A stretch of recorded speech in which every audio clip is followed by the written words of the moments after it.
Dear student, Assalamu alaikum. Today I am going to tell you another important type of question in electrolysis. तो ये जो अभी हम question करने लगे हैं, ठीक है, तो पहले इससे पहले मैंने आपको मोल्टन कंपाउंड की इलेक्ट्रोलिसिस करवाई है, ठीक है जी। और उसके बाद मैंने आपको डाइल्यूट एक्वा सॉल्यूशन की करवाने जा रहा हूँ अभी, ठीक है, इलेक्ट्रोलिसिस। लेकिन इससे पहले मैंने आपको पिछले लेसन में ये बताया था कि इलेक्ट्रोकेमिकल सीरीज कैसे क्या होती है और उस इलेक्ट्रोकेमिकल सीरीज को अप्लाई कैसे करना है, ठीक है। पहले उस लेसन को ज़रूर देख लें ताकि आपको ये समझ आ जाए कि क्योंकि मोल्टन कंपाउंड जो था वहाँ पे टू टाइप्स ऑफ आयंस थे। जो एक आयन पॉजिटिव था, एक नेगेटिव था। सीधी सी बात है, जो पॉजिटिव आयन है वो सीधा चला जाता है कैथोड के ऊपर और नेगेटिव आयन चला जाता है एनोड के ऊपर। उनकी भी रिएक्शन होती है, ठीक है, प्रोडक्ट्स बन जाते हैं, दैट्स इट। लेकिन आज जो हम कर रहे हैं ये है केस नंबर बेसिकली 2 है, ठीक है। उसकी एग्जांपल है जो कि आपको नजर आ रही है, dilute aqueous copper two sulphate. मेरे ख्याल में इसको इसकी आपको समझ आ जानी चाहिए कि जो केस हम कर रहे हैं अभी, ठीक है, ये है electrolysis of dilute aqueous copper two sulphate. तो dilute aqueous copper two sulphate जो है, देख सकते हैं कि ये डाइल्यूट एक सॉरी मिट गया था मेरे ख्याल में। तो dilute aqueous copper two sulphate में अब हम देखेंगे कि दो आइंस नहीं है, बल्कि पहला क्वेश्चन ये है कि इसमें या पेपर में आ सकता है कि how many types of ions are there. आपको पता होना चाहिए कि जब भी whenever we will be talking about solutions, तो सॉल्यूशन में 4 टाइप्स ऑफ आयंस होंगे, ठीक है।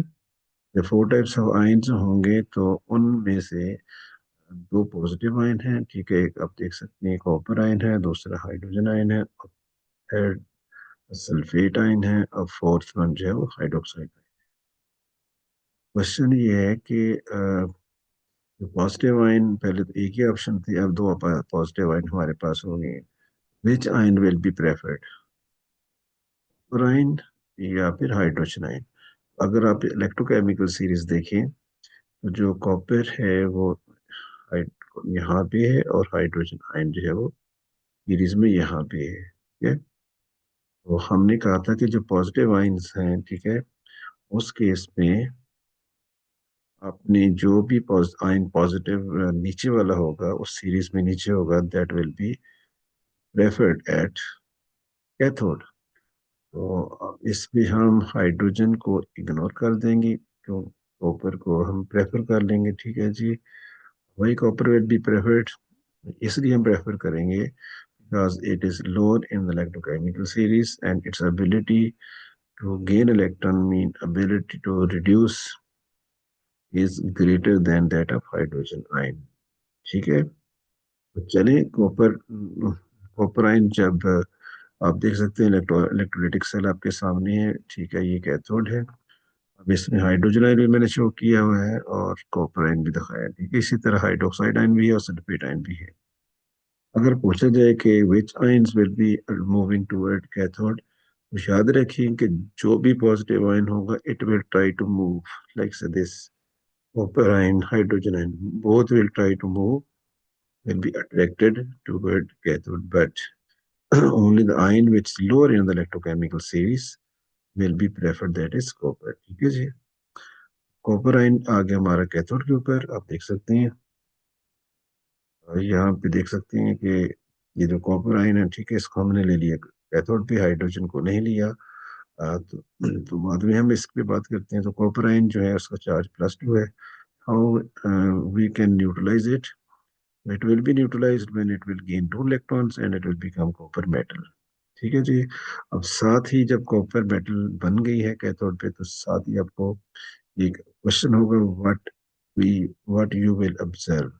Observation is very important. ये बहुत कम आपको मिलेगा, किसी भी जगह से कम, बहुत कम बुक्स में भी हर हर चीज़ की ऑब्जर्वेशन लिखी होती है। तो मैंने यहाँ पे जो भी टाइप ऑफ क्वेश्चन आता है CAI में, इन इन चीज़ों को यहाँ से मतलब आयंस क्या है, कौन से आयंस होते हैं, कौन से प्रेफर होते हैं, कौन से आयन कैथोड की तरफ जाएंगे, कौन से एनोड की तरफ जाएंगे, एनोड पे या सॉरी कैथोड पे रिएक्शन कौन सा है, उसमें हम ऑब्जर्व क्या करेंगे, हम कॉपर आयन ही क्यों लिया है, हाइड्रोजन आयन क्यों नहीं लिया है, ठीक है। तो जो भी मैं अभी आपको बता रहा हूँ ये सारे के सारे क्या है, these आर एग्जाम क्वेश्चंस, ठीक है। तो प्लीज इनमें से कुछ भी आपने नहीं छोड़ना, इस पे आप इसी चीज पे ध्यान में रखना है आपने कि जब डाइल्यूट सोल्यूशन होगा तो आपने ध्यान में रखना है कि सबसे पहले आयंस की टाइप लिखनी है, ठीक है। जब आयन लिख लेंगे, फोर मोल्टन में हमारे पास टू टाइप्स ऑफ आयंस थे, डाइल्यूट हो उसमें डाइल्यूट सोल्यूशन के अंदर फोर टाइप्स ऑफ आयंस होंगे, ठीक है।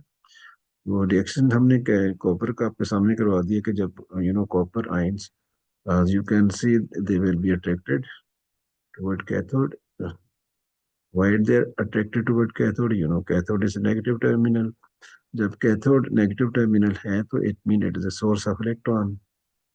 कॉपर आयन जब इस टर्मिनल पे आएगा, ठीक है, तो it will get electron and will become neutral copper, this that mean copper has been copper ion has been reduced. तो क्या ऑब्जर्व करेंगे जी, आपको पता ही होना चाहिए कि कॉपर का जो कलर है वो पिंक होता है। आप रेडिश ब्राउन भी कह सकते हैं, लेकिन pink metal is deposited at cathode. हाँ, अब यहाँ पे साथ ही क्वेश्चन बनता है कि what can be the effect on the mass of cathode. पता होना चाहिए कॉपर, क्योंकि इसके ऊपर आगे डिपॉजिट हो जाता है, ठीक है, कैथोड के ऊपर, definitely its mass will be increased. मेरे ख्याल में इसमें कोई डाउट नहीं होना चाहिए आपको, ठीक है। अब आगे है हमारे पास रिएक्शन एट एनोड। एनोड पे देखें, आपको पता है दो पॉजिटिव आयन हमारे, नेगेटिव आयन है सॉरी, एक हाइड्रोक्साइड आयन एक सल्फेट आयन है। तो याद रखें कि सल्फेट आयन और नाइट्रेट आयन ये कभी भी एनोड के ऊपर जाके रिएक्शन नहीं शो करते। क्यों? क्योंकि जो नेगेटिव आयन होते हैं जब वो पॉजिटिव इलेक्ट्रोड पे जाते हैं, व्हाट दे डू, आपको पता है सबसे पहले तो न्यूट्रल होना होता है, ठीक है। जिस तरह पॉजिटिव आयन आपने देखा कॉपर न्यूट्रलाइज हुआ है, ठीक है, आयन से वो एटम बन गया। इसी तरह यहाँ पे देखिए, अगर गौर करें तो सल्फेट आयन और हाइड्रोक्साइड आयन, अब सल्फेट आयन जो है न्यूट्रल कैसे होगा, इलेक्ट्रॉन लॉस करने के बाद। इसकी जो एबिलिटी टू इलेक्ट्रॉन लॉस करने की है ना, जिसको हम कहते हैं ऑक्सीडेशन पोटेंशियल, ठीक है, ये आप टर्म ऑक्सीडेशन पोटेंशियल जब ए लेवल में यूज करेंगे, ठीक है, तो इसकी जो ऑक्सीडेशन पोटेंशियल है, ठीक है, वो है बहुत ही लो। इसलिए हम इसको हाइड्रोक्साइड सल्फेट आयन को इग्नोर कर देंगे और सिर्फ हम हाइड्रोक्साइड आयन को करेंगे, ओ एच माइनस। इस तरह ये हमने copper minus positive to prefer किया, हाइड्रोक्साइड आयन को हमने प्रेफर कर लिया एनोड पे। तो जब फोर हाइड्रोक्साइड आयन लेंगे तो उसमें से क्या प्रोड्यूस होगा, टू वाटर मॉलिक्यूल बनेंगे, वन ऑक्सीजन मॉलिक्यूल बनेगा और फोर इलेक्ट्रॉन इसमें, ठीक है। भी आपको ये जरूरत नहीं है सोचने की यार ये कैसे बनेगा, क्योंकि ये सिंपल सा रिएक्शन है, ये आपने जहन में रख लेना है। ये फोर हाइड्रोक्साइड आयन जो है वो आपने लेने हैं और उसमें से दो मॉलिक्यूल बनाने हैं, एक ऑक्सीजन मॉलिक्यूल बनाना है और इलेक्ट्रॉन रिलीज करने हैं, ठीक है। ये कॉमन को रिएक्शन है जो अक्सर जो है वो एनोड पे यही होता है सॉल्यूशंस के केस में। अब आपने ये करना है कि जिस तरह हमने यहाँ पे कहा कि व्हाट विल यू ऑब्जर्व, अब देखिए यहाँ पे प्रोडक्ट्स के हमारे पास एक वाटर है, एक ऑक्सीजन गैस है, लेकिन हमारा फोकस क्या है, it is mainly toward oxygen. जब ऑक्सीजन है डेफिनेटली वो गैस है, यहाँ भी ऑक्सीजन हो या फिर कैथोड पे hydrogen, whenever you have to write its observation, आपने यही कहना है कि bubbles of gas release, what are we can see, you will see bubbles of gas, those will be released at anode. So अब देखिए, एक mark इसका है, common types of ions are there. Ions कौन से हैं वो आपने शो कर दी, वन मार्क इसका है, ठीक है। अब वन मार्क इसका है कि आप कौन से ion, which ions will be moving toward cathode, आपने ये दोनों शो कर। फिर रिएक्शन बता देना अपनी, वन मार्क आपको यहाँ से मिल जाएगा। ऑब्जर्वेशन पूछिए, वन मार्क आपको यहाँ से मिल जाएगा। Same is the case at anode. Anode पे क्या रिएक्शन हुआ है, ठीक है, ऑब्जर्व क्या किया आपने, इनके याद रखें कि जब whenever we have to write negative ion in case of solution you have to write aqueous here. ठीक है। इसी तरह अब यहाँ पे भी देख रहे हैं कॉपर आइंस हैं, या जाहिर सी बात है वो सोल्यूशन नहीं है, ये जो कंसिडर कॉपर टू सल्फेट का सोल्यूशन है, तो डेफिनेटली इसमें वाटर भी होगा। हम देख सकते हैं कि एनोड पे, कैथोड पे हमारे पास कॉपर आ गया, ठीक है, और जो हाइड्रोजन है वो सोल्यूशन में रह जाएगी। हाँ, when copper will be finished then hydrogen can come over there. तो अब कॉपर हमारे पास यहाँ डिपॉजिट हो गए, ठीक है, और उधर से हमारे पास ऑक्सीजन के बबल्स भी आ गए, ठीक है। अब पीछे क्या रह गए, what is left behind in the solution, in the solution sulphate ion is left, hydrogen ion is left. Now the question can be, what is the effect on solution? आपको मैंने पहले भी बताया था कि ये बहुत ही इंपॉर्टेंट क्वेश्चन है, ये सोल्यूशन पे या इलेक्ट्रोलाइट पे क्या इफेक्ट। देखिए, जब हाइड्रोजन आयन रह गया, सल्फेट आयन रह गया, ठीक है, तो ये आपस में कंबाइन होके सल्फ्यूरिक एसिड बना सकते हैं ना, और हाइड्रोजन आयन भी तो है, एक तो नहीं है। What we will do, we will simply say the solution will turn acidic। अब आपको बताता हूँ, the solution will turn acidic, ठीक है जी। अब आपको प्रोडक्ट्स पूछे जी, तो आप लोगों को पता है कॉपर मेटल हमारे पास आ गई है, ठीक है, ऑक्सीजन गैस हमें मिल गई है, वाटर मिल गया है, तो इसका भी 1 मार्क है। फिर अब कह सकते हैं जी आपने volume ratio of the products बतानी है, स्पेशली कॉपर और ऑक्सीजन की, तो उसके लिए आपको मैंने बताया था कि आपने देखना है कि जो इक्वेशन है उसमें नंबर ऑफ इलेक्ट्रॉन लॉस और गेन इक्वल होने चाहिए, ठीक है। जिस तरह यहाँ पे आप देख सकते हैं कि यहाँ पे मैं 2 से मैंने मल्टीप्लाई किया था, क्यों किया था मल्टीप्लाई, क्योंकि यहाँ पे इलेक्ट्रॉन वो गेन हो रहे थे, तो मैंने इसको 4 करना था, क्योंकि यहाँ पे ऑक्सीजन के केस में कितने इलेक्ट्रॉन लॉस हो रहे हैं यहाँ पे, एक ऑक्सीजन मॉलिक्यूल बनाने के लिए हमें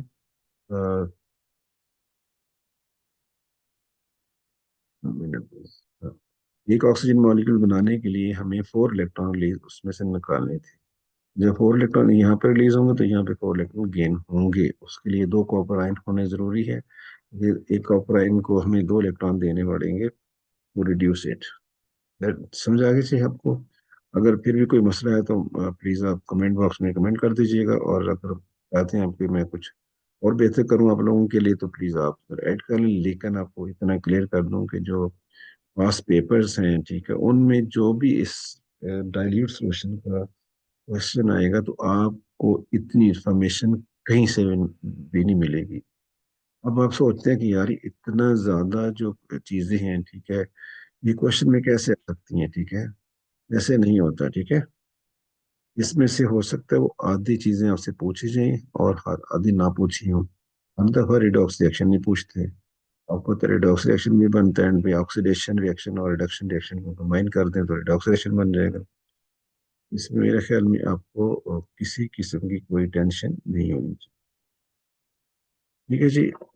आप मुझे बताइए कि आपको अगर किसी किस्म का कोई प्रॉब्लम हो तो आप मेरे साथ शेयर कर सकते हैं कमेंट बॉक्स के साथ। तो प्लीज़ देखो, अगर आप सब्सक्राइब नहीं करोगे तो डेफिनेटली अगर आप सब्सक्राइब कर दोगे तो आपको कोई प्रॉब्लम तो नहीं होगी, इसमें मेरा भी फ़ायदा हो जाएगा, आपको भी फ़ायदा हो जाएगा, ठीक है, क्योंकि डेफिनेटली मैं भी आप लोगों के लिए काम कर रहा हूँ, ठीक है। तो आप मेरे इस चैनल को प्रमोट करें, ठीक है, ताकि मैं ज़्यादा से ज़्यादा वीडियो भी बना सकूँ। और इंशाल्लाह इसके साथ साथ मैंने ए लेवल की केमिस्ट्री की वीडियोस भी बनानी है, और ओ लेवल्स की बायोलॉजी की भी बनानी है, ए लेवल की बायोलॉजी की भी बनानी है, ठीक है जी। तो इंशाल्लाह ये सिलसिला जारी रहेगा, कंटिन्यू रहेगा, ठीक है। आप लोगों की दुआएं चाहिए, आप लोगों की जो है मुझे मोटिवेशन चाहिए। तो इंशाल्लाह आप देखें कि इतनी इंफॉर्मेशन अगर किसी क्वेश्चन में कोई देगा, तो आप खुद ही लिख लीजिएगा। ये अभी हमने जो केस किया, मैं फाइनलाइज कर रहा हूँ इसको अभी। पहले मैंने किया मोल्टन, तो उसकी वीडियो देख लीजिएगा प्लीज। अब मैंने किया है डाइल्यूट एक्वस सोल्यूशन। थोड़ा सा आपको फाइनली ये बता दूं कि जब तक डाइल्यूट वर्ड ना लिखा हो, तो आप इस सोल्यूशन को डाइल्यूट नहीं लेंगे। आप देख सकते हैं कि इसमें डाइल्यूट लिखा हुआ है, और पॉजिटिव आयन में हमेशा आपने आयन लेना है लोअर इन द सीरीज। लेकिन नेगेटिव आयन के केसेस में आपने क्या करना है कि डाइल्यूट सॉल्यूशंस हैं तो हमेशा आप देखिएगा ओ एच आयन आएंगे। देखो तो ये मुफ्त के नंबर है, आप इसको एक दफा जहन में बैठा लें कि फोर ओ एच बन लेने हैं हमने, दो वाटर मॉलिक्यूल बनाने हैं, ठीक है जी, और एक ऑक्सीजन, और ये बार बार ये रिएक्शन आता है, तो कंफर्म मार्क्स है आपके जी। अब अगर हाँ एक और क्वेश्चन मेरे जहन में आ गया, अगर वो कहता जी बबल्स ऑफ गैस है, कहता आइडेंटिफाई दैट गैस, तो आप ऑक्सीजन कह देंगे। और जाहिर सी बात है ओ एच में से नाइट्रोजन तो नहीं निकलने लगी, ठीक है जी, तो आपने वो इस साथ इसका टेस्ट भी पूछ ले। ऑक्सीजन का टेस्ट चले मैं पूछता हूँ, सोचे जरा क्या होगा। चले मैं बता देता हूँ, ठीक है जी। आपने इसके लिए ग्लोइंग स्प्लिंटर लानी। ग्लोइंग स्प्लिंटर वो होता है जिसका जो ना फ्लेम नहीं होता लेपर्ड, एंड इसका रेड होता है, तो वो दोबारा से ऑक्सीजन में अगर ऑक्सीजन होएगी तो डेफिनेटली वो जो फ्लेम है वो इट विल रीलाइट्स, ठीक है, दोबारा से फ्लेम आ जाएगा। अब ग्लोइंग लाएंगे तो रीलाइट कर जाएगा। Glowing mean the end is reddish, there is no flame, but if it is put in oxygen, you will see it will become it will relights again। उम्मीद है आपको समझ आ गई होगी। अभी मैं इसी इलेक्ट्रो एक्वस डाइल्यूट के ऊपर फर्दर काम करूंगा। उसके आफ्टर आफ्टर दैट हमने कॉन्सेंट्रेटेड सोल्यूशन पे काम करेंगे, ठीक है। तो कॉन्सेंट्रेटेड के बाद फिर हमने रिफाइनिंग करनी है। रिफाइनिंग के बाद हमने इलेक्ट्रोप्लेटिंग करनी है, फिर फ्यूल सेल के बारे में हमने काम करना है। फिर याद रखिएगा, फिर मैं इंशाल्लाह इनके ऊपर सारे सबके ऊपर पास पेपर्स करूंगा आप लोगों के लिए। तो आप लोगों ने साथ जुड़े रहना है, तो प्लीज़ चैनल को ज़रा सब्सक्राइब कर लें, अपने दोस्तों यारों में भी इसको ज़रा शेयर कर लें, ताकि ताकि सब लोग इसका फ़ायदा उठा सकें, ठीक है। तो ये आप कोई काम नहीं कर रहे हो इसका, ठीक है जी। और आज सिर्फ आप लोगों के फायदे के लिए मैं चाहता हूँ कि जो कुछ मेरे जहन में है तो आप लोगों को तक पहुँचाऊँ, आप लोग उससे फायदा उठाएं और अच्छा से ग्रेड लें। और इंशाल्लाह मैं आपको गारंटी तो अल्लाह ताला पता होता कल क्या होना, लेकिन इतना ज़रूर है कि जितनी इन्फॉर्मेशन मैं शेयर करता हूँ, अगर ये चीज़ें आप समझ लें, साथ पास रख लें, आपको ना किसी बुक पढ़ने की ज़रूरत है, क्योंकि किसी भी बुक में इतनी इन्फॉर्मेशन नहीं होती एट ए टाइम, ठीक है। तो आप कितनी बुक्स पढ़ेंगे। अब इसके इन चीज़ों को शो करने के लिए कम अज कम 35 to 40 ईयर्स के पेपर्स मैंने आईजीसीएसई के हों, जीसीई के हों, इवन मैंने ए लेवल्स के अल्हम्दुलिल्लाह मैंने मोर देन 15 ईयर्स के पेपर सॉल्व किए हुए हैं। ये सारी चीज़ें मुझे बताती हैं कि आप एग्जामिनर के माइंड को पढ़ना कैसे है। तो उन चीज़ों को सामने रखते हुए, पास पेपर्स को सामने रखते हुए, जहाँ जहाँ कोई क्वेश्चन आता है जिस तरह का, वो मैंने यहाँ पे शामिल कर दिए। तो please be now get ready, अब एग्जाम के लिए तैयार हो जाओ, डोंट वेस्ट योर टाइम, ठीक है। हर सब्जेक्ट को डेली एटलीस्ट 2 आवर्स दो, स्प्लिट कर लें, या एक सब्जेक्ट पकड़, दो सब्जेक्ट पकड़ लें, तो इंशाल्लाह ताला देखेंगे कि आपके आने वाले पेपर्स में इंशाल्लाह स्टार्स होंगे, बल्कि उससे भी ऊपर जा सकते हैं अब, अगर आप एक्स्ट्रा ऑर्डिनरी परफॉर्म कर रहे हैं तो। Thank you very much. Allah Hafiz.